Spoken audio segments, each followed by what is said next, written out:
अब ऐश Alola champion यानी कि पोकेमॉन वर्ल्ड का सबसे स्ट्रॉन्ग ट्रेनर बन चुका था। वो प्रोफेसर ओक के पास जाता है और पूछता है कि क्या मैं पोकेमॉन मास्टर बन चुका हूँ, बट प्रोफेसर ओक बताते हैं कि पोकेमॉन मास्टर बनना इससे कहीं ज्यादा है। अभी तुम पोकेमॉन मास्टर बनने के सिर्फ एक कदम पास आए हो। ऐश पूछता है कि तो पोकेमॉन मास्टर कैसे बना जाए। प्रोफेसर ओक बताते हैं कि नॉर्दर्न रीजन में एक पोकेमॉन मास्टर चैंपियनशिप हर साल होती है, बट उसमें पोकेमॉन वर्ल्ड के 6 सबसे स्ट्रॉन्ग ट्रेनर्स ही पार्टिसिपेट कर सकते हैं। उसमें पार्टिसिपेट करने की क्राइटेरिया भी काफी ज्यादा हार्ड है, जो कि काफी कम ही ट्रेनर्स पूरे कर पाते हैं। ऐश पूछता है कि ऐसी कौन सी क्राइटेरिया से। प्रोफेसर ओक बताते हैं कि इस वर्ल्ड चैंपियनशिप में पार्टिसिपेट करने के लिए 4 क्राइटेरिया हैं, जिनमें सबसे पहले यह है कि तुम्हारे पास 50 बैजेस होनी चाहिए। सेकंड क्राइटेरिया ये है कि तुम्हारे पास पोकेमॉन वर्ल्ड के सारे 18 टाइपिंग के पोकेमॉन होने चाहिए। और थर्ड क्राइटेरिया सबसे हार्ड है, जो कि यह है कि तुम्हारे पास 3 लेजेंडरी पोकेमॉन होने चाहिए, जिनमें से एक म्यूटू होगा। और फोर्थ और लास्ट क्राइटेरिया ये है कि तुमने सारे रीजन के चैंपियंस को डिफीट किया हो।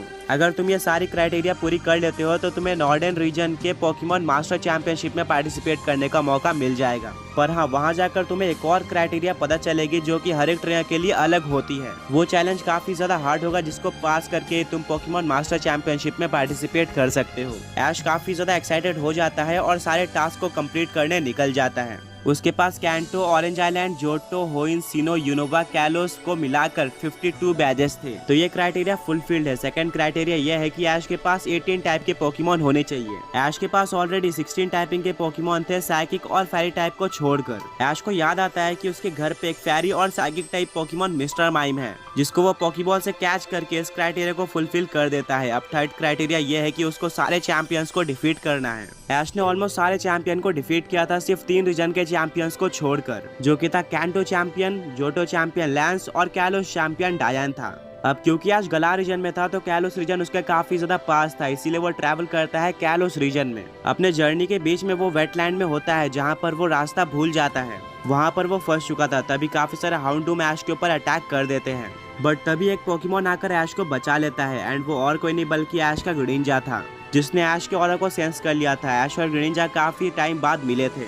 ऐश ग्रीनिंजा को बताता है कि मैं पोकेमॉन मास्टर चैंपियनशिप में पार्टिसिपेट करने जा रहा हूँ, मुझे तुम्हारी जरूरत पड़ेगी, तो क्या तुम मेरे साथ चल सकते हो। ग्रीनिंजा मना कर देता है क्योंकि उसको कैलोस को प्रोटेक्ट करना था।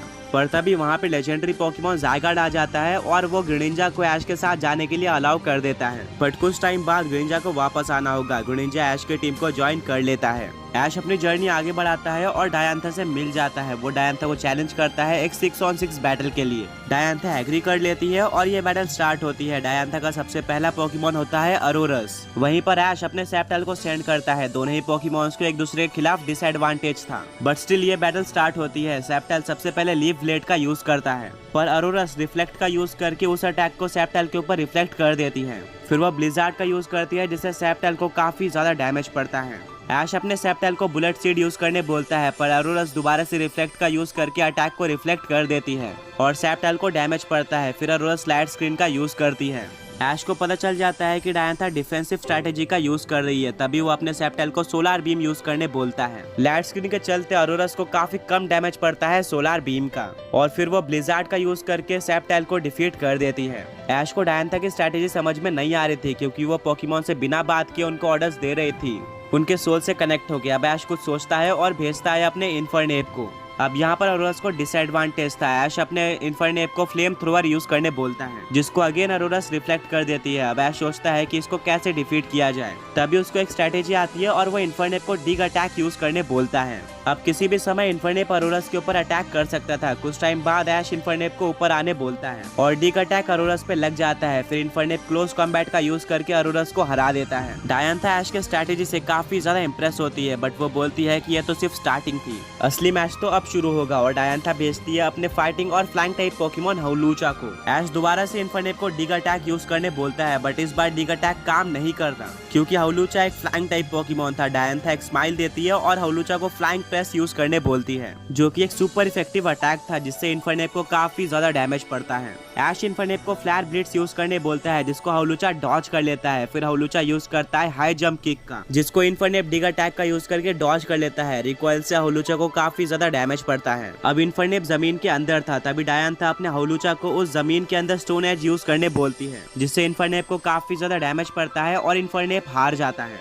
अब ऐश अपने नेक्स्ट पोकेमॉन की तरफ भेजता है लुकारियो को। दोनों ही फाइटिंग टाइप पोकेमॉन्स थे। हौलूचा फ्लाइंग प्रेस का यूज करता है, पर तभी ऐश अपने लुकारियो को ऑरा स्पेयर यूज करने बोल देता है, जो कि हौलूचा को हवा में ही लग जाता है और हौलूचा हार जाता है। अब डायंथा अपने नेक्स्ट पोकेमॉन की तरह गोरगिस्ट को भेजती है। ऐश अपने लुकारियो को ऑरा स्पेयर यूज करने बोलता है, बट वो गोरगिस्ट पर असर नहीं करता क्योंकि वो एक घोस्ट टाइप पोकेमॉन थी। गोरगिस्ट शैडो स्नीक अटैक का यूज करती है, जिससे वो लुकारियो के पीछे चली जाती है शैडो बनकर और अटैक कर देती है। ऐश बोलता है कि लुकारियो पीछे मुड़ो और बुलेट पंच अटैक का यूज करो, पर तभी गोरगिस्ट एक और शैडो स्नीक अटैक का यूज करके लुकारियो के पीछे जाकर उसके ऊपर अटैक कर देती है। गोरगिस्ट ऐसा बार बार कर रही थी, तभी ऐश अपने लुकारियो को डबल टीम यूज करने बोलता है। गोरगिस्ट इस बार शैडो स्नीक का यूज नहीं कर पाती और लुकारियो यूज कर देता है स्टील बीम अटैक का। अब गोरगिस्ट ट्रिक और ट्रिक अटैक का यूज करती है, जिससे लुकारियो एक घोस्ट टाइप पोकेमॉन बन जाता है और फिर super effective Phantom force attack का यूज करके गोरगिस्ट लुकारियो को डिफीट कर देती है। इसको देखकर सारी ऑडियंस और ऐश शॉक हो जाते हैं कि आखिर डायंथा ने ऐसी स्ट्रेटेजी कैसे बनाई। अब ऐश के 3 पोकेमॉन्स हार चुके थे और अभी भी डायंथा के पास 4 पोकेमॉन्स थे।